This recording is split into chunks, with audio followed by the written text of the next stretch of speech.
Good morning student. हम बात कर रहे थे हमारी पाठ्य पुस्तक आरोह के पद्य खंड का प्रथम अध्याय, जो कि हरिवंश राय जी बच्चन के द्वारा लिखा गया है। उनकी आत्मपरिचय कविता जो निशा निमंत्रण से ली गई है। इसके 2 पद्यांश हम पढ़ चुके हैं। अब आप देखिए तीसरा पद्यांश।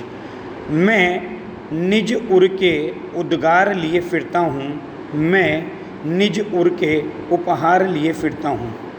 है यह अपूर्ण संसार न मुझको भाता, मैं स्वप्नों का संसार लिए फिरता हूँ। कवि यहाँ पर कहता है निज यानी अपना, उर का मतलब हृदय, उद्गार का मतलब भाव, उपहार का मतलब भेंट, अपूर्ण का मतलब अधूरा, भाता यानी अच्छा लगना,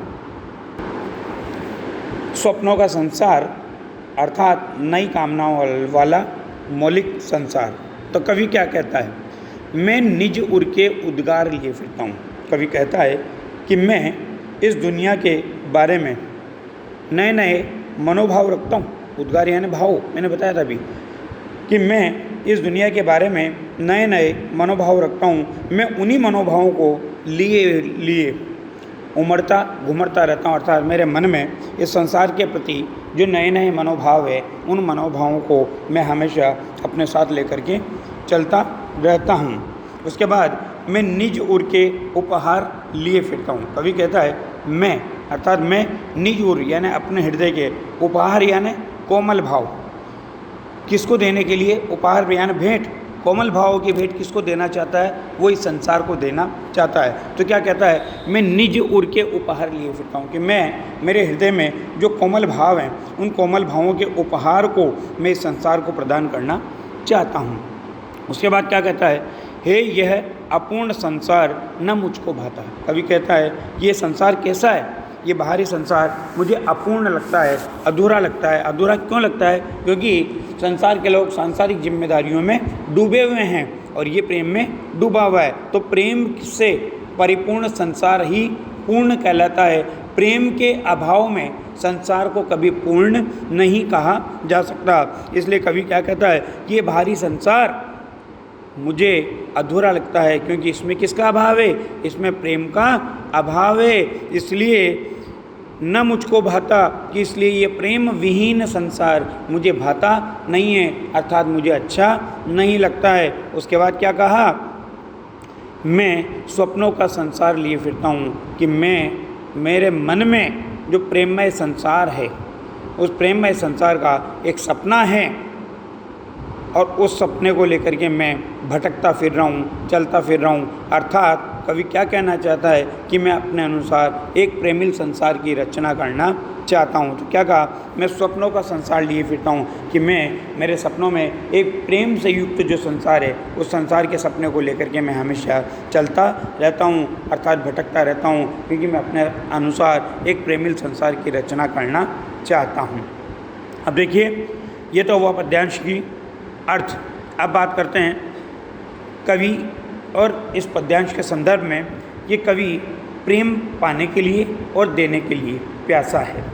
वो एक प्यार भरी ज़िंदगी में, भरपूर प्यार के अनुभव में जीने के लिए क्या कर रहा है, भटक रहा है। कवि अपने हार्दिक प्रेम को अपने प्रिय के सामने प्रकट करना चाहता है।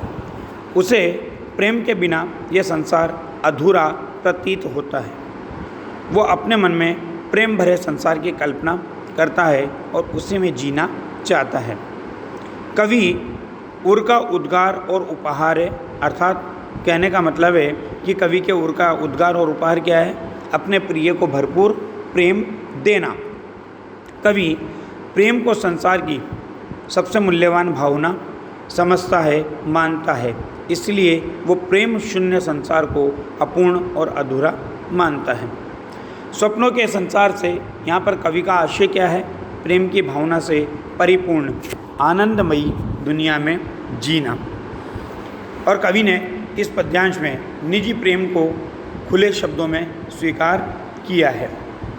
अब इसी कारण देखिए वो क्या करता है। अगला पद्यांश देखिए कि मैं जला हृदय में अग्नि दहा करता हूँ, सुख दुख दोनों में मग्न रहा करता हूँ। जग भव सागर तरने को नाव बनाए, मैं भव मौजों पर मस्त बहा करता हूँ। सबसे पहले हम इसके मीनिंग देख लेते हैं, कठिन शब्दार्थ देख लेते हैं। हृदय यानी मन, दिल, अग्नि यानी आग, भाव का आवेश, दहा यानी जलाना, जला, भवसागर संसार रूपी सागर, भव संसार, मौज यानी किनारा। अब बात करते हैं हम इस पद्यांश के अर्थ की।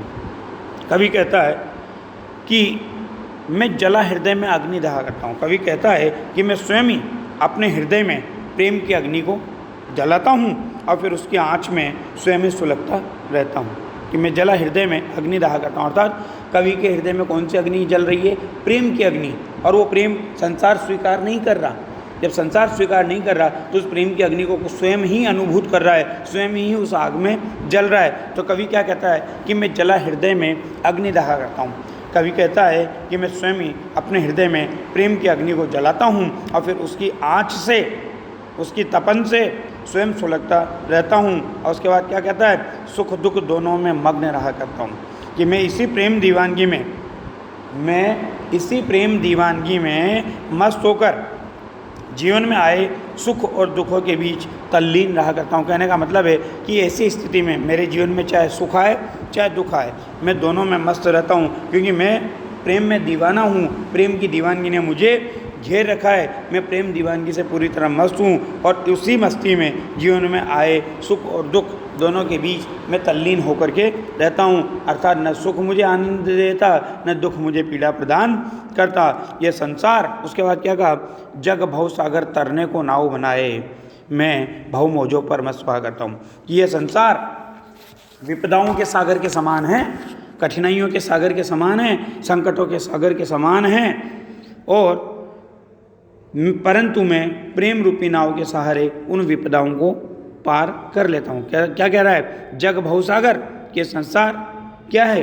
विपदाओं का सागर है, और तरने को नाव बनाया। इसलिए मैंने इस संसार रूपी सागर से तरने के लिए यानी पार उतरने के लिए प्रेम रूपी नाव का निर्माण कर लिया है, और उस प्रेम रूपी नाव के सहारे मैं उन विपदाओं को पार कर लेता हूँ। इस प्रकार मैं भव मौजों पर मस्त बहा करता हूँ। इस प्रकार मैं संसार रूपी सागर के किनारे लग जाता हूँ और अपने प्रेम की मस्ती और उमंग की जो लहरें हैं उन पर मस्ती से बहता रहता हूँ। अर्थात प्रेम और मस्ती से दूर नहीं होता, मैं अपने प्रेम की मस्ती और उमंग में हमेशा जीवन जीता रहता हूँ।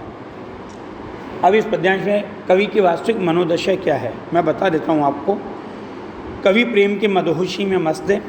वह किसी भी सूरत में अपने प्रिय से दूर नहीं होना चाहता, इसलिए वह उसकी मधुर स्मृति की ज्वाला हमेशा मन में सुलगाए हुए संसार के चाहे अनचाहे पलों के बीच में जीने के लिए आतुर है या लालायित है।